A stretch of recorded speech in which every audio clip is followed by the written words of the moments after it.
Hello there. How are you? I hope everyone is very well. My name is Gildart,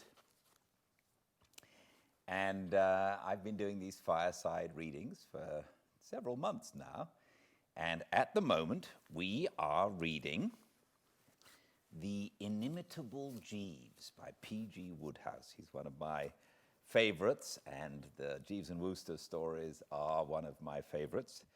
This is a series of short stories, and in chapter 3, we started a second loose short story where Bertie goes to Roville-sur-Mer, a little similar to Deauville-sur-Mer, at the request, demand of Aunt Agatha, and she looks like she is going to try to get him to marry this young Miss Hemingway, who has a brother who is a clergyman. And Jeeves doesn't want, Bertie doesn't want to do that, but he can't enlist the help of Jeeves to get out of it because Bertie is dead set on wearing his red cummerbund, and Jeeves disapproves. So, welcome to a fireside reading of The Inimitable Jeeves, Chapter 4. Pearls mean tears. I remember, it must have been when I was at school, because I don't go in for that sort of thing very largely nowadays, reading a poem or something about something or other in which there was a line which went, if I've got it right, "Shades of the prison house begin to close upon the growing boy." Well, what I'm driving at is that during the next 2 weeks, that's exactly how it was with me. I mean to say, I could hear the wedding bells chiming faintly in the distance and getting louder and louder every day, and how the deuce to slide out of it was more than I could think.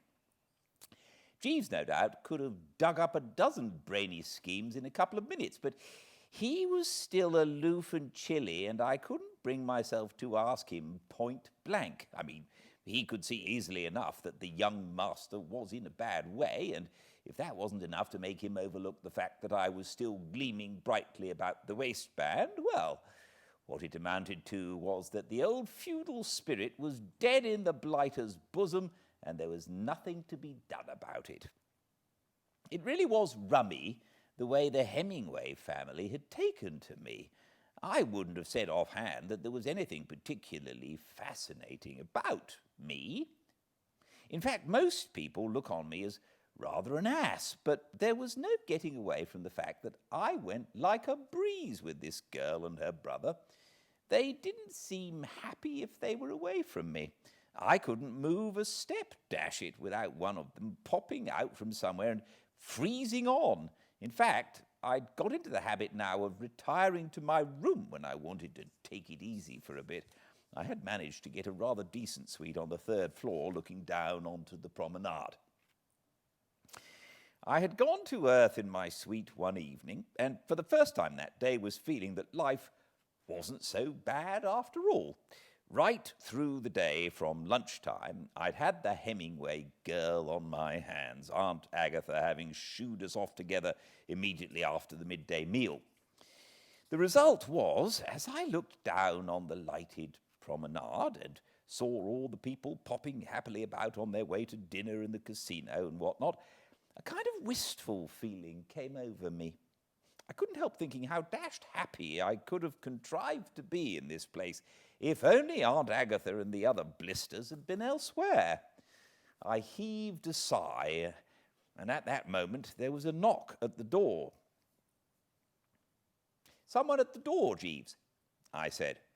"Yes, sir." He opened the door, and in popped Aileen Hemingway and her brother. The last person I had expected. I really had thought that I could be alone for a minute in my own room. "Oh, hello," I said. "Oh, Mr. Wooster," said the girl in a gasping sort of way. "I don't know how to begin." Then I noticed that she appeared considerably rattled, and as for the brother, he looked like a sheep with a secret sorrow. This made me sit up a bit and take notice. I had supposed that this was just a social call, but apparently something had happened to give them a jolt, though I couldn't see why they should come to me about it. "Is anything up?" I said. "Poor Sidney! It was my fault. I ought never to have let him go there alone," said the girl, dashed agitated. At this point, the brother, who, after shedding a floppy overcoat and parking his hat on a chair, had been standing by, wrapped in the silence, gave a little cough like a sheep caught in the mist on a mountain top. "The fact is, Mr. Wooster," he said, "a sad, a most deplorable thing has occurred. This afternoon, while you were so kindly escorting my sister, I found the time hanging a little heavy upon my hands, and I was tempted to gamble at the casino." I looked at the man in a kindlier spirit than I had been able to up to date. This evidence that he had sporting blood in his veins made him seem more human, I'm bound to say. If only I'd known earlier that he went in for that sort of thing, I felt that we might have had a better time together. "Oh," I said, "did you click?" He sighed heavily. "If you mean, was I successful, I must answer in the negative. I rashly persisted in the view that the colour red, having appeared no fewer than 7 times in succession, must inevitably at no distant date give place to black. I was in error. I lost my little all, Mr. Wooster." "Tough luck," I said. "I left the casino," proceeded the chappie, "and returned to the hotel. There I encountered one of my parishioners, a Colonel Musgrave, who chanced to be holidaying here. I induced him to cash me a cheque for £100 on my little account in my London bank." "Well, that was all to the good, what?" I said, hoping to induce the poor fish to look on the bright side. "I mean, bit of luck finding someone to slip it into first crack out of the box." "On the contrary, Mr. Wooster, it did but make matters worse. I burn with shame as I make the confession, but I immediately went back to the casino and lost the entire sum, this time under the mistaken supposition that the colour black was, as I believe the expression is, due for a run." "I say," I said, "you are having a night out." "And," concluded the chappie, "the most lamentable feature of the whole affair is that I have no funds in the bank to meet the cheque when presented." Now, I'm free to confess, though I realised by this time that all this was leading up to a touch, and that my ear was shortly going to be bitten in no uncertain manner, my heart warmed to the poor prune. Indeed, I gazed at him with no little interest and admiration. Never before had I encountered a curate so genuinely all to the mustard. Little as he might look like one of the lads in the village, he certainly appeared to be the real Tabasco, and I wished he had shown me this side of his character before. "Colonel Musgrave," he went on, gulping somewhat, "is not a man who would be likely to overlook the matter. He is a hard man. He will expose me to the vicar. My vicar is a hard man. In short, Mr. Wooster, if Colonel Musgrave presents that cheque, I shall be ruined, and he leaves for England tonight." The girl, who had been standing by biting her handkerchief and gurgling at intervals while the brother got the above off his chest, now started in at once. "Mr. Wooster," she cried, won't you help us? Oh, do say you will. He must have the money to get back the cheque from Colonel Musgrave before 9 o'clock. He leaves on the 9:20. I was at my wits' end as to what to do when I remembered how kind you had always been. Mr. Wooster, will you lend Sidney the money and take these as security?" And before I knew what she was doing, she had dived into her bag, produced a case, and opened it. "My pearls," she said. "I don't know what they're worth. They were a present from my poor father." "Now, alas, no more," chipped in the brother. "But I know they must be worth ever so much more than the amount we want." Dashed embarrassing. Made me feel like a pawnbroker, more than a touch of popping the watch about the whole business. "No, I say, really," I protested. "There's no need for any security, you know, or any rot of that kind. Only too glad to let you have the money. I've got it on me, as a matter of fact. Rather luckily drew some this morning." And I fished it out and pushed it across. The brother shook his head. "Mr. Wooster," he said, "we appreciate your generosity, your beautiful, heartening confidence in us, but we cannot permit this." "What Sidney means," said the girl, "is that you really don't know anything about us, when you come to think of it. You mustn't risk lending all this money without any security at all to two people who, after all, are almost strangers. If I hadn't thought you would be quite businesslike about this, I would never have dared to come to you."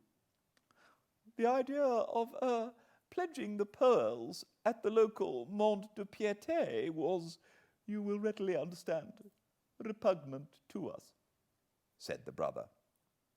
"Oh, you will just give me a receipt as a matter of form." "Oh, right-o." I wrote out the receipt and handed it over, feeling more or less of an ass. "Here you are," I said. The girl took the piece of paper, shoved it in her bag, grabbed the money and slipped it to Brother Sidney, and then, before I knew what was happening, she had darted at me, kissed me, and legged it from the room. I'm bound to say the thing rather rattled me, so dashed sudden and unexpected. I mean, a girl like that, always been quiet and demure and whatnot, by no means the sort of female you'd have expected to go about the place kissing fellows. Through a sort of mist, I could see that Jeeves had appeared from the background and was helping the brother on with his coat, and I remember wondering idly how the dickens a man could bring himself to wear a coat like that, it being more like a sack than anything else. Then the brother came up to me and grasped my hand. "I cannot thank you sufficiently, Mr. Wooster." "Oh, not at all. You have saved my good name in man or woman. Dear my lord," he said, massaging the fin with some fervour, "is the immediate jewel of their souls. Who steals my purse steals trash. 'Twas mine, 'twas his, and has been slave to thousands, but he that filches from me my good name robs me of that which enriches not him, and makes me poor indeed. I thank you from the bottom of my heart. Good night, Mr. Wooster." "Good night, old thing," I said. I blinked at Jeeves as the door shut. "Rather a sad affair, Jeeves," I said. "Yes, sir." "Lucky I happened to have the money handy." "Well, yes, sir." "You speak as though you didn't think much of it." "It is not my place to criticize your actions, sir, but I will venture to say that I think you behaved a little rashly." "What, lending that money?" "Yes, sir. These fashionable French watering places are notoriously infested by dishonest characters." This was a bit too thick. "Now look here, Jeeves," I said. "I can stand a lot, but when it comes to your casting whatever the word is, on a bird in holy orders..." "Perhaps I am overly suspicious, sir. but I have seen a great deal of these resorts. When I was in the employment of Lord Frederick Ranelagh, shortly before I entered your service, his lordship was very neatly swindled by a criminal known, I believe, by the sobriquet as Soapy Sid, who scraped acquaintance with us in Monte Carlo with the assistance of a female accomplice. I have never forgotten the circumstances. I don't want to butt in on your reminiscences, Jeeves, I said coldly, but you're talking through your hat. How can there have been anything fishy about this business? They've left me the pearls, haven't they? Very well, then, think before you speak. You had better be tooling down to the desk now and having these things shoved in the hotel safe. I picked up the case and opened it. Oh, great Scott! The bally thing was empty. Oh, my lord, I said, staring. Don't tell me there's been dirty work at the crossroads after all. Precisely, sir. It was in exactly the same manner that Lord Frederick was swindled on the occasion to which I have alluded, while his female accomplice was gratefully embracing his lordship.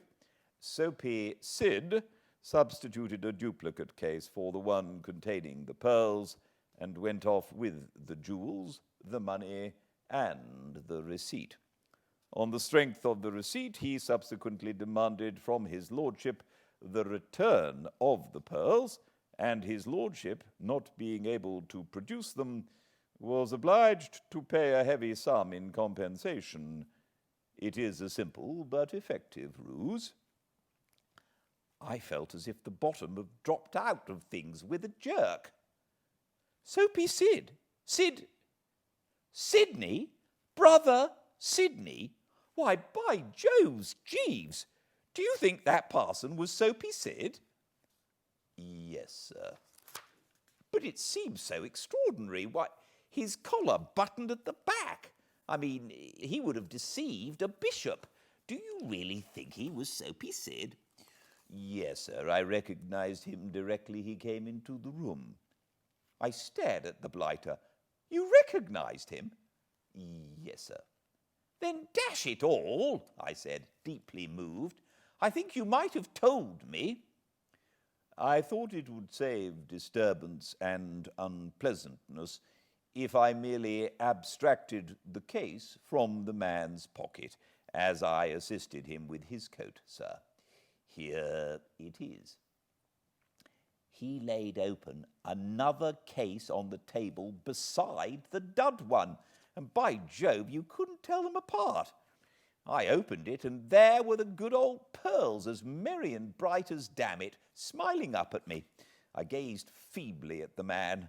I was feeling a bit overwrought. Jeeves, I said, you're an absolute genius. Yes, sir. Relief was surging over me in great chunks by now. Thanks to Jeeves, I was not going to be called on to cough up several £1,000.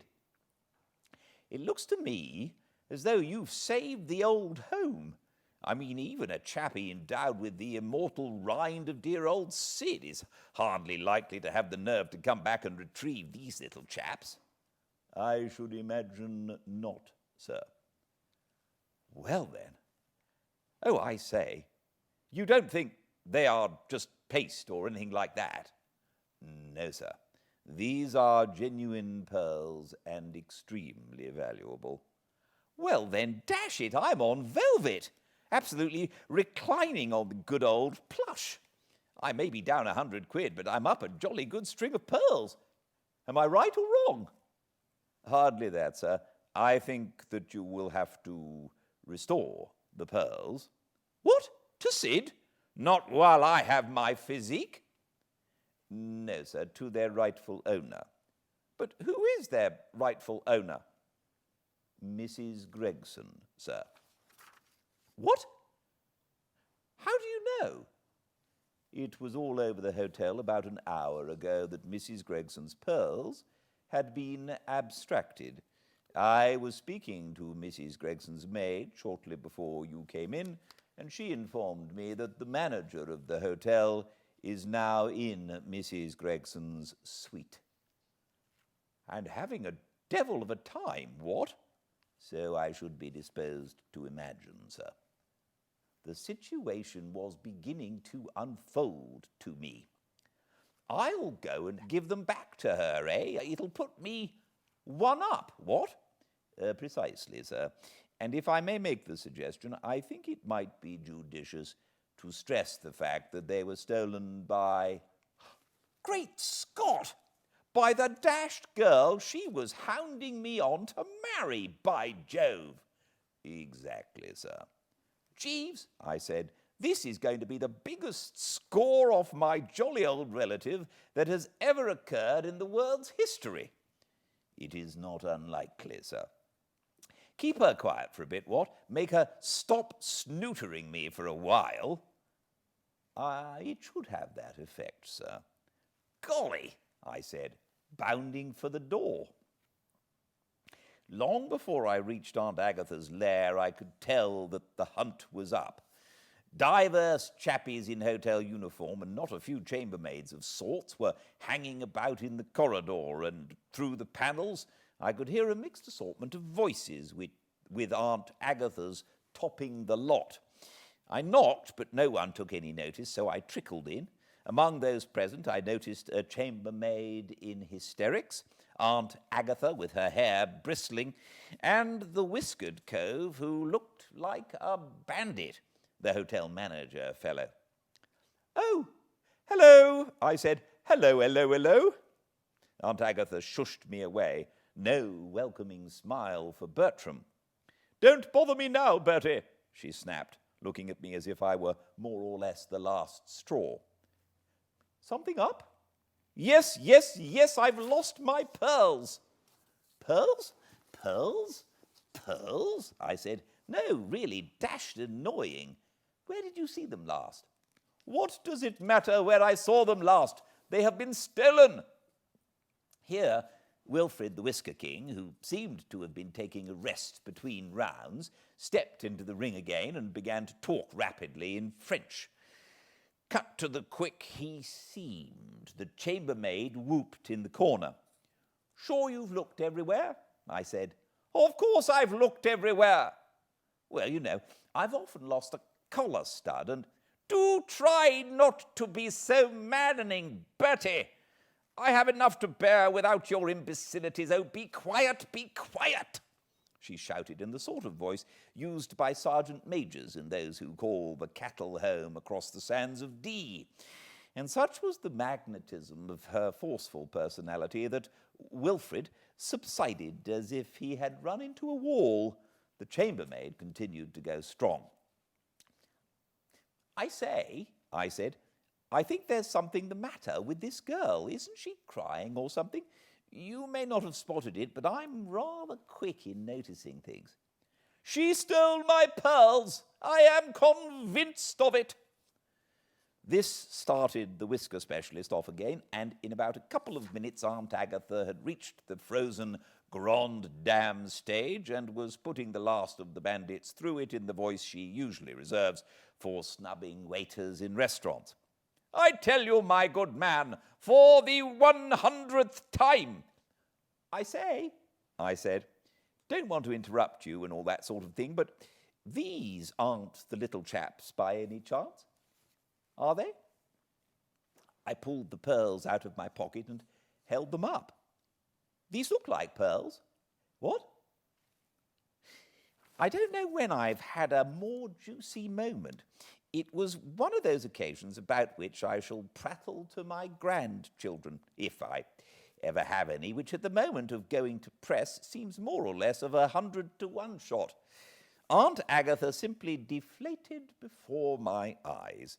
It reminded me of when I once saw some chappies letting the gas out of a balloon. Where, she gurgled. "I got them from your friend, Miss Hemingway." Even now she didn't get it. "From Miss Hemingway? Miss Hemingway? But how did they come into her possession?" "How?" I said. because she jolly well stole them, pinched them, swiped them, because that's how she makes her living, dash it, palling up to unsuspicious people in hotels and sneaking their jewellery. I don't know what her alias is, but her bally brother, the chap whose collar button is at the back, is known in criminal circles as Soapy Sid. She blinked. Miss Hemingway, a thief. She stopped and looked feebly at me. But how did you manage to recover the pearls, Bertie dear? Never mind, I said crisply. I have my methods. I dug out my entire stock of manly courage, breathed a short prayer, and let her have it right in the thorax. I must say, Aunt Agatha, dash it all, I said severely, I think you have been infernally careless. There's a printed notice in every bedroom in this place saying that there's a safe in the manager's office where jewellery and valuables ought to be placed, and you absolutely disregarded it. And what's the result? The first thief who came along simply walked into your room and pinched the pearls. And instead of admitting that it was all your fault, you started biting this poor man here in the gizzard. You have been very, very unjust to this poor man. Yes, yes, moaned the poor man. And this unfortunate girl, what about her? Where does she get off? You've accused her of stealing the things on absolutely no evidence. I think she would be jolly well advised to bring an action for whatever it is and soak you for substantial damages. Mais oui, c'est trop fort, shouted the bandit chief, backing me up like a good 'un, and the chambermaid looked up inquiringly as if the sun was breaking through the clouds. I shall recompense her, said Aunt Agatha feebly. But if you take my tip, you jolly well will, and that eftsoons or right speedily. She's got a cast-iron case, and if I were her, I wouldn't take a penny under 20 quid. But what gives me the pip most is the way you've unjustly abused this poor man here and tried to give his hotel a bad name. Yes, by damn, it's too bad, cried the whiskered marvel. You careless old woman, you give my hotel bad names, would you, or wasn't it? Tomorrow you leave my hotel, by great Scotland. And more to the same effect, all good ripe stuff, and presently, having said his way, he withdrew, taking the chambermaid with him, the latter with a crisp tenor clutched in a vice-like grip. I suppose she and the bandit split it outside. A French hotel manager wouldn't be likely to let real money wander away from him without counting himself in on the division. I turned to Aunt Agatha, whose demeanour was now rather like that of one who, picking daisies on the railway, has just caught the down express in the small of the back. I don't want to rub it in, Aunt Agatha, I said coldly, but I should just like to point out before I go that the girl who stole your pearls is the girl you've been hounding me on to marry ever since I got here.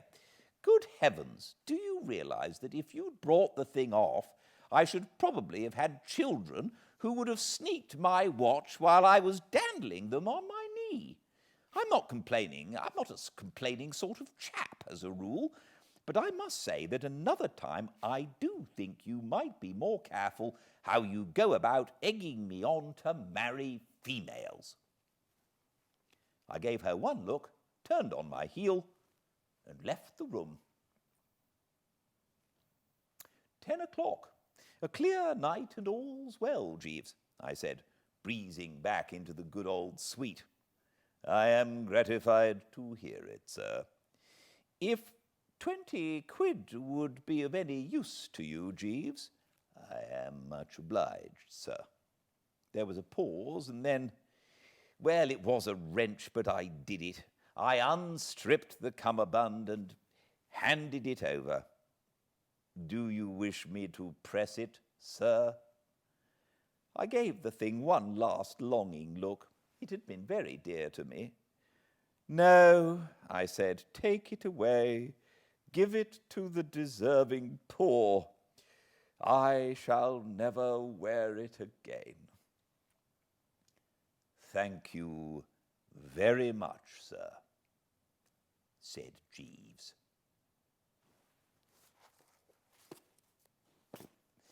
Thank you very much for joining me, and I look forward to seeing you again tomorrow, 5 p.m. Pacific, or on the YouTube channel Fireside Reading. Until then, please be very well. Good night.